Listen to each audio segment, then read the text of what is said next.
Hello दोस्त, आज का जो मेरा टॉपिक है बहुत ही इम्पोर्टेंट टॉपिक है। ये हर एक एग्ज़ाम में, चाहे आप कोई भी कंपटीशन एग्ज़ाम का तैयारी कीजिए, चाहे रेलवे का कीजिए, चाहे ग्रुप डी का कीजिए, चाहे कोई भी अदरवाइज एसएससी का कीजिए, एमटीएस का कीजिए, रेलवे का कीजिए, बिहार पुलिस, बिहार दरोगा, बीपीएससी, हर एक के लिए यहाँ से क्वेश्चन एक ना एक आपको मिलेगा ही मिलेगा। या अदरवाइज आप इंटर का या कोई भी ग्रेजुएशन का कर रहे हैं तो यहाँ से भी आपको एक ना एक दो क्वेश्चन देखने को जरूर मिलेगा। आज का जो मेरा टॉपिक है बहुत ही अच्छा टॉपिक है। आपको नॉर्मली हम एनसीईआरटी से लिए हुए हैं, एक सरल भाषा में आपको हम समझाने का प्रयास कर रहे हैं, यहाँ से क्वेश्चन करवा रहे हैं। आज का जो मेरा टॉपिक है, टॉपिक का नाम है जो वैदिक सभ्यता के अंतर्गत में आ जाता है वेदों से संबंधित प्रश्न। हम जो आज आपको पढ़ा रहे हैं, ये क्वेश्चन जो करवा रहे हैं, वेदों से संबंधित प्रश्न हर एक एग्जाम के लिए बहुत ही इंपॉर्टेंट है। देखिए कहा भी जा रहा है भारत के सबसे प्राचीन ग्रंथ वेद है। भारत के सबसे प्राचीन ग्रंथ कौन सा है? वेद। कह रहा है इसका अर्थ हो जाता है ज्ञान। आपका याद रखिएगा, वेद का मतलब क्या हो जाता है? ज्ञान। वेदों की संख्या एग्जाम में पूछा जाता है, वेदों की संख्या कितनी है? तो वेदों की संख्या 4।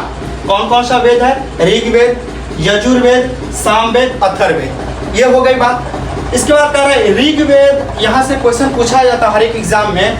ऋग्वेद से, यजुर्वेद से, सामवेद से, अथर्ववेद से क्वेश्चन क्या आता है, कैसे आता है, वो भी हम आपको बता रहे हैं। कह रहा है सबसे प्राचीन वेद कौन सा है, इसमें से पूछा जाएगा, ऑप्शन में टिक लगाने। तो सबसे प्राचीन वेद जो है ऋग्वेद को कहा जाता है। इसमें पूछा जाता है मंडलों की संख्या कितनी है, तो मंडलों की संख्या 10 है। सूक्तों की संख्या कितना है? 228 है। और 10,462 क्या है? मंत्र है। वैसे मंत्रों की बात किया जाए तो टोटल है 10,580, और इसमें से आपको क्या किया गया? 118 को दोहराया गया, इसीलिए उसको घटा दीजिएगा तो 10,462 मंत्र होती है। यहाँ से क्वेश्चन पूछा जाता है। इसके बाद यहाँ से एक एग्जाम में पूछा जाता है मंडलों की संख्या तो 10 है, पूछा जाता है 9वें मंडल में किसका चर्चा है? तो यहाँ पे है 9वें मंडल में देवता सोम का उल्लेख है। सोम देवता का 9वें मंडल में इसका उल्लेख किया गया है। अगला क्वेश्चन है गायत्री मंत्र, आपको जिसकी रचना किसने किया है? तो गायत्री मंत्र की रचना विश्वामित्र ने की है, और इसका उल्लेख जो है 3रे मंडल में मिलता है। हम फिर से रिपीट कर रहे हैं, मंडलों की संख्या 10 है। 9वां मंडल में सोम देवता का चर्चा किया गया है, और 3रा मंडल में आपको गायत्री मंत्र का चर्चा किया गया। गायत्री मंत्र जो है विश्वामित्र के द्वारा लिखा गया है, और गायत्री मंत्र का चर्चा 3रे मंडल में वर्णित है। ठीक है, अगला जो हम पढ़ रहे हैं यजुर्वेद के बारे में, यहाँ से बहुत क्वेश्चन पूछा जाता है। यजुर्वेद में यज्ञों के नियमों का विधि विधान एवं संकलन मिलता है। तो याद रखिएगा, ट्रिक भी हम आपको बता रहे हैं, य से यजुर्वेद और य से यज्ञ। ये ट्रिक है, निमोनिक से याद रखिएगा तो आपको कभी नहीं भूलिएगा। य से यजुर्वेद, य से यज्ञ, यज्ञ के नियमों एवं विधि विधान का संकलन मिलता है।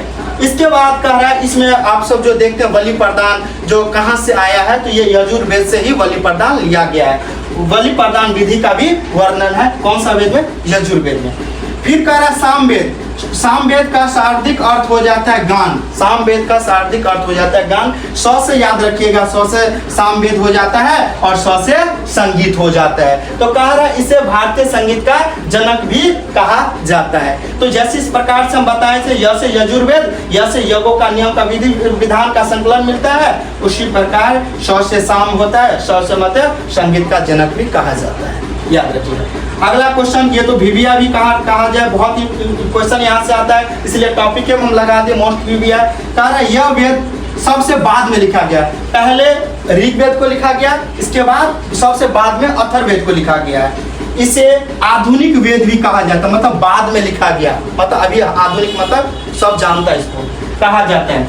इस वेद में सबसे ज्यादा जादू टोना का चर्चा है, तंत्र मंत्र का चर्चा है, चिकित्सा का चर्चा है, विवाह का चर्चा है, प्रेम का चर्चा है। ये सब क्या किया गया? उल्लेख किया गया। एग्जाम में ऑब्जेक्टिव कैसे पूछा जाता है, जो जादू टोना का चर्चा कौन सा वेद में है? तो अथर्ववेद में। तंत्र मंत्र का चर्चा कौन सा वेद में है? तो अथर्ववेद में। चिकित्सा का चर्चा कौन सा वेद में है? तो अथर्ववेद में। विवाह का चर्चा कौन सा वेद में है? तो अथर्ववेद में। इसका प्रेम का चर्चा किस वेद में है? तो अथर्ववेद में। ये आपका वेदों से हर एक एग्जाम में क्वेश्चन पूछा जाता है, इससे ज्यादा कहीं नहीं क्वेश्चन पूछा जाता है, ये पूरा। इसके बाद एक नोट में हम आपको बताए हैं वेदों की संख्या कितनी है, तो वेदों की संख्या 4 है। और पुराणों की संख्या कितनी है तो 18 है, और उपनिषदों की संख्या कितनी है तो 108 है। एक चीज और आपको हम बताया था, ये उपनिषदों की संख्या 108 है ना, उसी में से एक लिया गया था जो सत्यमेव जयते जो है मुंडको निषद से लिया गया, इसी उपनिषद से आया हुआ है। तो ये वेदों की संख्या से हम आपको क्वेश्चन बताएं जो हर एक एग्जाम के लिए बहुत ही जरूरी है। यहाँ से आप ये वीडियो देखिए, कैसा लगता है ये वीडियो।